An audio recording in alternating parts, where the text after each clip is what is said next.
coming out. I'm not coming out. Come on. No. Come on. No, we've got to do this. It's no. the 100th episode, Trevor. I'm not coming out. It's the 100th episode. I don't even want to look at it. Come on. We've got to do it. It's like a rite of passage. It's like a rite of passage. Okay, you've been here long enough and you haven't tried it yet. Come on. Come over and sit down. Grab a seat.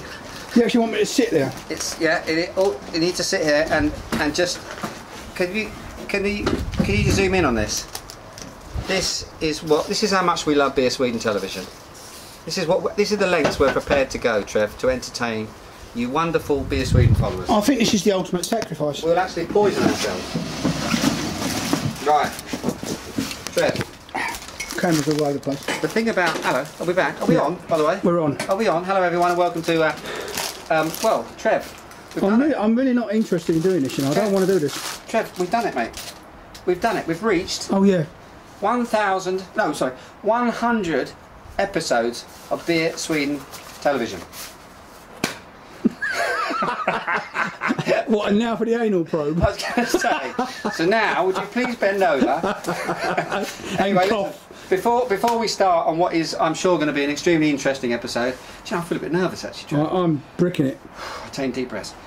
Before we start on what I'm sure will be an extremely entertaining episode, I just want to say a big thank you to It Smells Plastic. A big thank you to everyone who supported BeerSwedenTV over, what is it, like a year and a half now, Trev? Yeah, about that. Something like that. Do you remember the first dodgy little one I did downstairs in the... Yeah, all tenuous and thought we was all professional. Yeah, big hair. Big hair. Yeah, and big head. We've gone downhill from there, I think, actually. Absolutely. And here we are on the 100th episode. Technologically, we've gone up. Oh, technologically we have. But when it comes to actual information... Quality content, I think actually we've actually tanked quite significantly. But anyway, we're still here and we're still doing it. And we'd like to thank everyone who stuck around to see what we're doing. Now, listen, if you come from Sweden, you know what this is. I'm backing up, mate. If you don't come from Sweden, you're probably wondering what the hell we're doing. Perfectly sensible. Why are two grown men shuddering in their boots? Yeah, exactly. And obviously wearing... I tried to get a face mask, Trev, I couldn't find one. But anyway, this is going to be... The theme of this episode is... How sick can you be?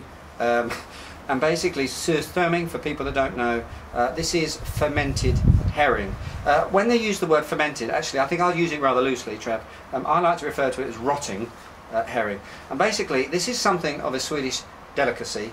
I think it's probably fair to say in the north of the country, because all those soft southerners can't stand it. Well, you know what I mean. But tell the foreign viewers, the sort of like the history of why it came about. Okay, so as I understand it, because I'm not really... It's pretty basic, though. I'm not really a rotten herring expert, but basically, as I understand it, if you go way back when, I love these cans, Trev, they've actually rusted. Look, can you see that? It's got rust. Because of the contents. And normally, actually, a good one, like a sort of brie, wheel of brie, actually buckles out under all the pressure. But we haven't got one of those here. But basically, what happened way back in the day, when these are Baltic herrings, okay, little baby Baltic herrings. They're about this long. I've actually cheated here. We've got the fillets. They've filleted the fish. Normally, you actually get them with just the heads chopped off. Everything goes in there, guts, the whole thing. Okay, but way back in the day, salt was actually very difficult to come by. It was a commodity that was almost worth as much as precious stones and things like gold and so on. Is this back in the Neanderthal days? Oh no, we go. Well, no, but Jurassic? No, I think we're a little bit more. Probably, turn of the century, 18th, 19th, 17th century, something like that. And basically what happened was they used to keep the fish in caves during the winter, okay, to preserve them so they had something to eat. Yeah? And they used to sprinkle salt on them to keep them, to try to sort of keep them edible. And one year they didn't have enough salt, and some of the herring started to obviously go a little bit ripe. But they had to eat them anyway because, of course, they didn't have McDonald's in those days. Really? No, they didn't. No drive-ins or anything like that. So basically, they had to eat what they had, and that's how, as I believe it, Surströmming came about. Now, which proves the point that it's rotting fish. Yeah. Yes. Well, exactly. And it also begs the question. Okay, I understand why they did it then. Yeah, exactly. We moved on now, and actually salt's pretty easy to come by. We've got things called fridges. I would say, if you just pop down your locals, you can see it everywhere, you see, but we're still eating it. So that's the sort of thing that really does throw me a little bit. But, having said that, I am no rotten fish expert, and I know that there's actually a Swedish Surströmming Academy that are very serious about their fish, they may see this episode and they'll probably shoot down my story in flames. If you do, then please do that. That's fine. Criticism, I'll take that any day of the week. But could you actually tell us the story, or the real story behind Surströmming, underneath this video? That would be really cool. I'm pretty positive that our knowledgeable viewers will know something. Exactly. Okay, right. Now, the other thing that we're going to do is that one of the questions is, how could... This is extreme food. And so I thought for 100th episode, I mean, we're talking extreme, people. When you, honestly, if you just... I wish we had smell-o-vision for the foreign viewers. It's the most... I've actually eaten Surströmming, or suffered it, or whatever you want to call it, 4 or 5 times. You've never done it, have you? The first year I moved here, I mean, I've been here a long... People don't know, I've been over 30 years, right? Should we do it? I moved it in the March, and in the summer, when this came along, I just walked around an area and I thought like cesspits had all blown up and stuff. Yeah. It's that vile. It is actually noted. It is actually recognised as one of the... I mean... Skunks turn their nose up at this. Absolutely. Pepe Le Pew. It has what I would, what I. Somebody's shooting them for not paying their taxes again. You know the CSI episodes where they open a trunk of a car. Right, exactly. For about 6 months, and there's a body in it. Rotting and they all liquid. recoil in horror. Yeah.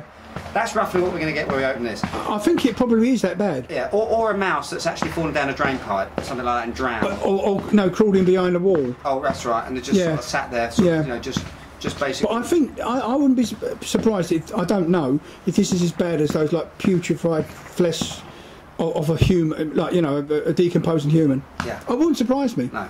So basically, people, what we're saying is it smells. I don't want to do. No, come on, stick with us. This is why I don't leave town in the summer. So look, listen. So here's the thing.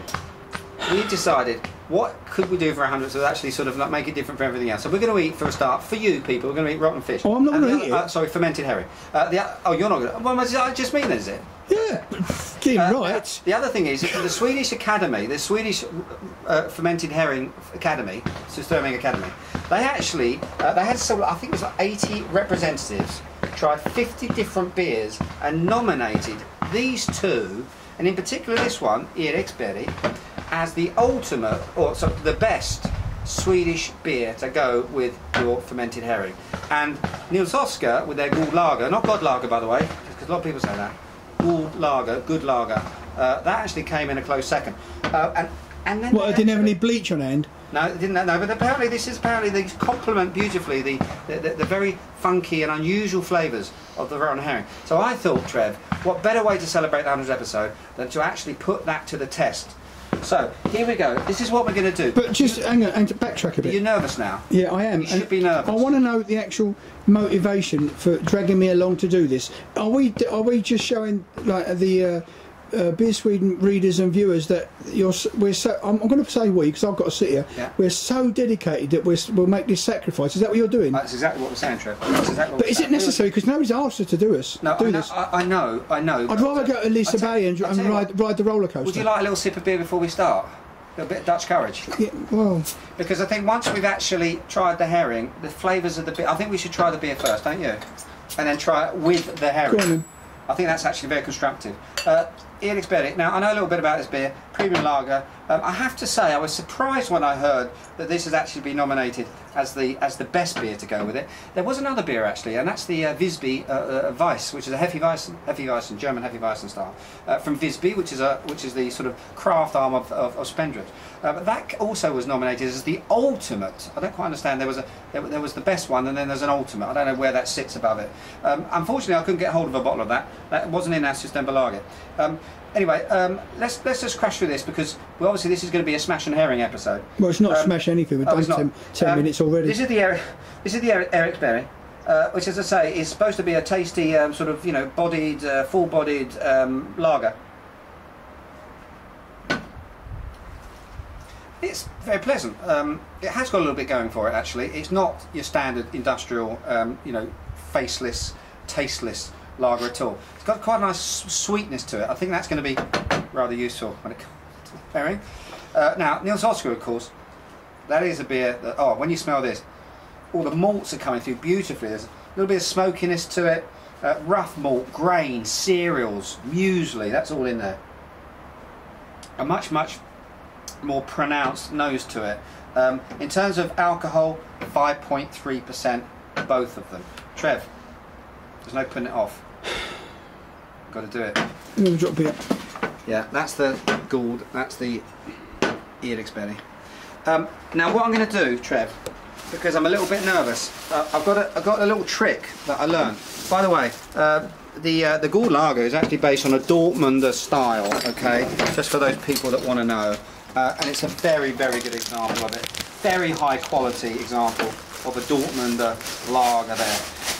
Here's a good tip. Okay, because seriously, this stuff is under pressure very often. Did you know, by the way, Trev?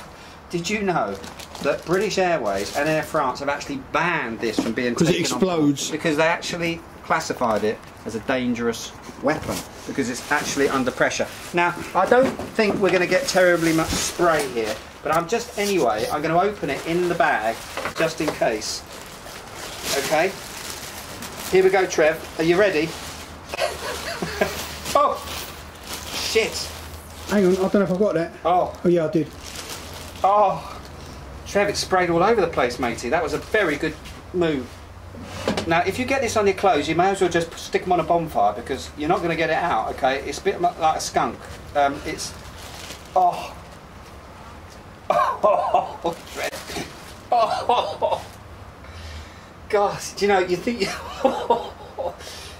you can handle it, but jeez. And do you know what? There are genuinely people that live in this country whose mouths water at the smell of this. Now, it's very difficult to describe a smell. I mean, I do know. I mean, I don't know how many beers that we've tried to describe the smell of, but when it comes to this little baby, seriously, it's rank. It's like rancid. It smells rancid. And I know there's going to be people that are going to slaughter me for that, but the fact is, it does smell off.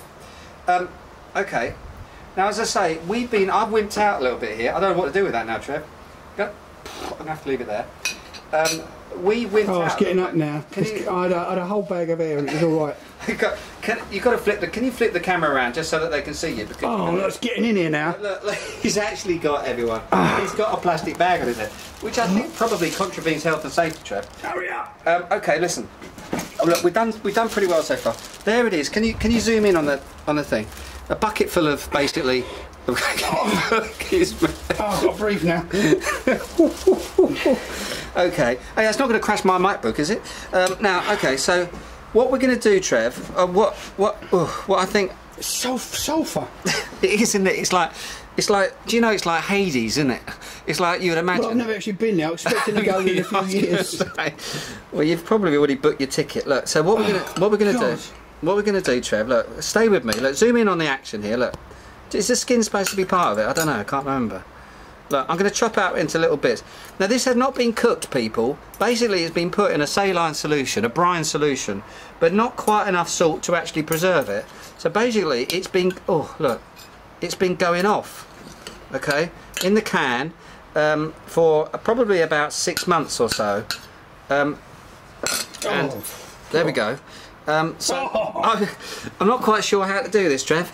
I think what I'm going to do is I'm going to take a mouthful and then I'm going to try the St. Eric's, which is this one I seem to recall. Yeah. And I'm going to try and it keeps coming back for more. With the thing. It just wafts up, doesn't it? No kissing after this show, Trev. Right? Oh my God.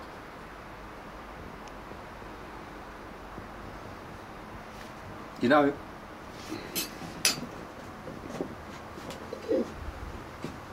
that sensation when you get gelatine, that sort of gelatine sort of thing. It's absolutely awful, I have to say. It's like I can imagine rancid whale blabber. Very salty. But the smell. Very salty. That's the main thing that you're going to get. It's like gelatine and salt.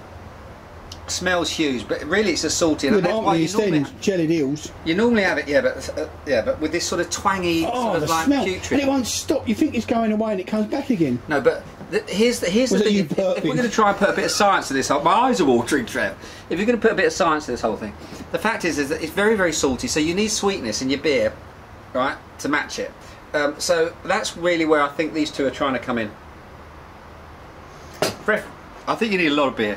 I'm going to take one for the team actually. I'm gonna now try with the gall lager. It tastes. There's sort of plasticky thing going on as well. It's like plastic, burnt plastic, and then salt. I'm drinking the whole thing, Trev. You got to. Make sure there's beer in them glasses because I'm going to have a go. I just decided for my daughter and her mum. Are you actually going to try it? I am actually going to try it. I've decided.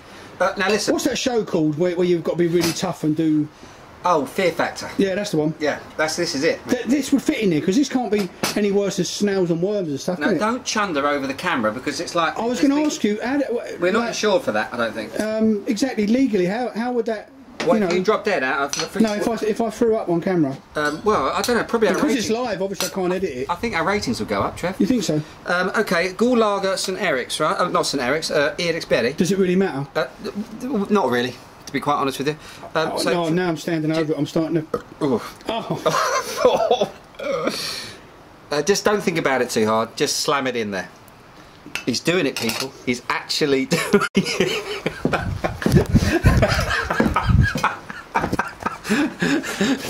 I got Harry. Hang on a minute. He's passed the camera to me. I've got. Hang on. Look, oh. Quick. What about the beer, Trev? Trev, try the beer. Quick, try. It doesn't matter. I'll try not to get your face. Look, it's difficult. It's difficult. Oh, what do you think? That's. Doesn't it go away? No. Oh, that was the thing I neglected to tell you. Was actually that the taste doesn't go away for at least a week. So there we have it. There we have it, Trev. We've done it. The 100th episode, and I think our conclusions are this. Oh, it's stuck in my teeth. Our conclusions. And as you said, the consistency. Isn't it awful? Now, often, in fairness to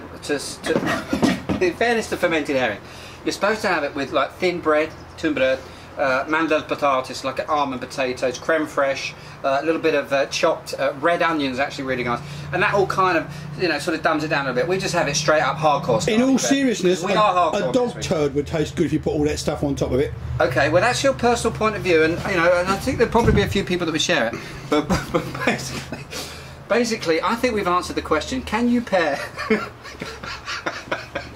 Can you pair beer with Surströmming? The answer is yes. I would suggest. I would suggest you pair I would suggest you pair lots of it. There we go. A very interesting 100th episode, Trev. Please, let's stop. Let's not do this ever again. Okay. Please accept my resignation. I'll tell you what I would like to do though. Perhaps on the 500th episode, we'll do that shark. That they bury for 6 months and then pee on it. Yeah. No, why do we do the blowfish and not take that poisonous sac thing out? Anyway, people, that smells really good for a change, that plastic. Until next time, again, thanks very much for everything you've done for getting us this far. Hopefully we'll survive to the 101st episode. Until then, cheers and beers.